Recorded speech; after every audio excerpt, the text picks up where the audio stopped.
잠깐, 영상 끄기 전에 이것만 보고 가세요. 여러분, 이게 뭔지 아세요? 1970년대까지만 해도 우리나라 어디서든 볼 수 있었던 모습인데, 지금 보면 완전히 다른 세상 이야기 같죠? 더 놀라운 건 우리 어릴 때만 해도 이런 일로 용돈을 벌었다는 거예요. 심지어 어떤 직업은 지금 들으면 정말 그런 일이 있었나?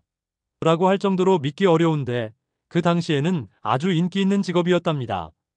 오늘 제가 준비한 9가지 직업, 끝까지 보시면 옛 추억이 새록새록 떠오르실 거예요. 그리고 혹시 영상 보다가 이거 우리 때도 있었는데? 싶으면 바로 댓글 달아주세요. 재밌는 이야기에 앞서 구독과 좋아요는 영상 만드는데 큰 힘이 됩니다. 1장. 영화관에 설명해주는 사람이 있었다고. 자, 첫 번째 직업부터 정말 놀라운 이야기예요. 여러분, 영화 볼 때 자막이나 더빙 말고 사람이 직접 옆에서 설명해준다면 어떨 것 같아요? 지금 주인공이 위험해요. 조심해요.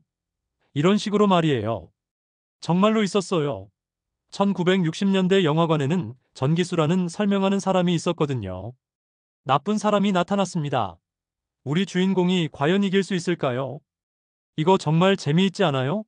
그런데 더 신기한 건 전기수 실력에 따라서 같은 영화도 완전히 다른 영화가 되었다는 거예요. 실력 좋은 전기수가 있는 영화관은 표가 다 팔릴 정도였다고 하니까 지금으로 치면 인기 있는 방송인 같은 느낌이었나 봐요. 하지만 음향 기술이 좋아지면서 전기수님들은 사라지게 되었어요. 2장. 여름의 구원자, 얼음 파는 아저씨. 두 번째 직업은 여름만 되면 모든 주부들의 구원자였던 분들이에요. 얼음 사세요. 손수레에 커다란 얼음 덩어리를 싣고 골목골목 다니시던 얼음 파는 아저씨들. 지금 생각해보면 정말 대단하지 않아요?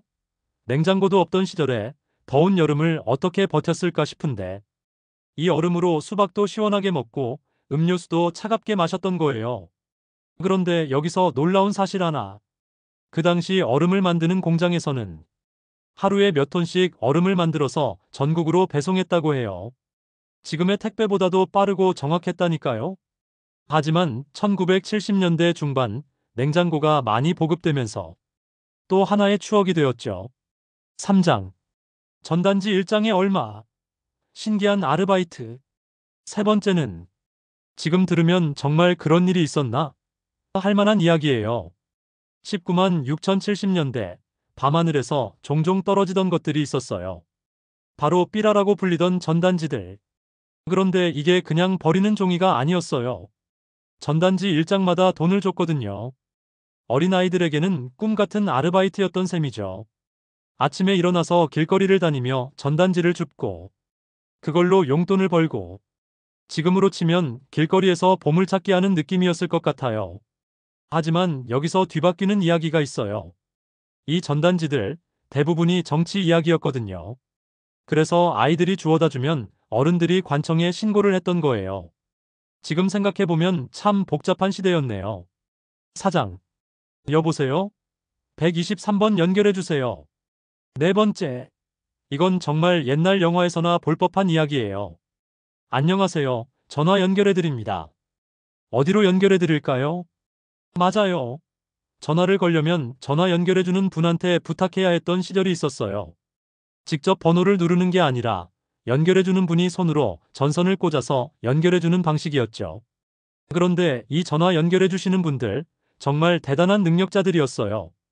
목소리만 들어도 누군지 알아맞히고 급한 일이면 더 빨리 연결해주고 정말 컴퓨터보다도 똑똑한 분들이었던 것 같아요. 하지만 자동으로 연결되는 전화기가 나오면서 또 하나의 직업이 사라졌어요. 5장.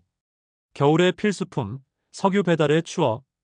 다섯 번째는 겨울을 따뜻하게 해주는 물건을 배달해주던 분들 이야기예요. 석유 사세요. 손수레에 기름통들을 가득 싣고 골목골목 다니시던 석유 배달 아저씨들. 그런데 여러분, 석유 냄새 기억나세요? 그 특별한 냄새와 타닥타닥 타는 소리. 겨울 추억에서 빼놓을 수 없는 추억의 소리였죠.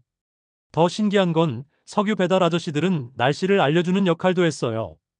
아줌마, 내일 더 추워진다고 하니 석유 좀 더 사두세요. 정말 동네의 소식통이었던 셈이네요. 하지만 도시가스가 보급되면서 따뜻한 추억만 남기고 사라졌어요. 6장. 다방에서 일하던 여직원들. 여섯 번째는 좀 조심스러운 이야기일 수도 있어요. 1970년대 다방이라는 곳 들어보셨죠? 지금의 카페 같은 곳이었는데 분위기는 완전히 달랐어요. 여기에 여급이라는 직업이 있었거든요. 단순히 커피만 가져다 주는 게 아니라 전화 연결도 도와주고 심부름도 하고 때로는 상담해주는 역할까지 했어요. 심지어 중요한 사업 이야기도 다방에서 했다고 해요. 큰 계약도 다방에서 성사되는 경우가 많았다니까요. 하지만 사람들의 생각이 바뀌고 커피 문화가 달라지면서 이 직업도 추억이 되었죠. 7장. 뻥 소리에 달려온 아이들. 일곱 번째. 이 소리만 들어도 가슴이 설레는 분들 계실 거예요. 뻥튀기 해드려요. 이 소리만 들리면 동네 아이들이 우르르 몰려들었죠. 그런데 뻥튀기 만드는 과정 생각해보면 정말 신기한 마술 같았어요. 딱딱한 쌀이나 옥수수가 들어가면 뻥 하고 큰 소리와 함께 부풀어진 과자가 나오는, 지금 생각해보니까 세상에서 처음 보는 요리쇼였네요. 아이들은 뻥튀기 나오는 순간을 놓치지 않으려고 눈을 떼지 않고 지켜봤거든요. 하지만 가게에서 쉽게 과자를 살 수 있게 되면서 이 재미있는 모습도 사라졌어요. 8장. 손으로 그린 사진의 예술가들. 여덟 번째는 예술가 이야기예요. 지금은 핸드폰으로 찰칵하고 필터만 씌우면 되지만 옛날에는 사진관에서 사진을 고치는 분이 직접 붓으로 하나하나 색칠을 했어요. 흑백 사진에 색을 넣고 배경을 바꾸고 심지어 얼굴 모양까지 더 예쁘게 만들어줬다고 해요. 지금의 컴퓨터 프로그램보다 더 대단하지 않아요?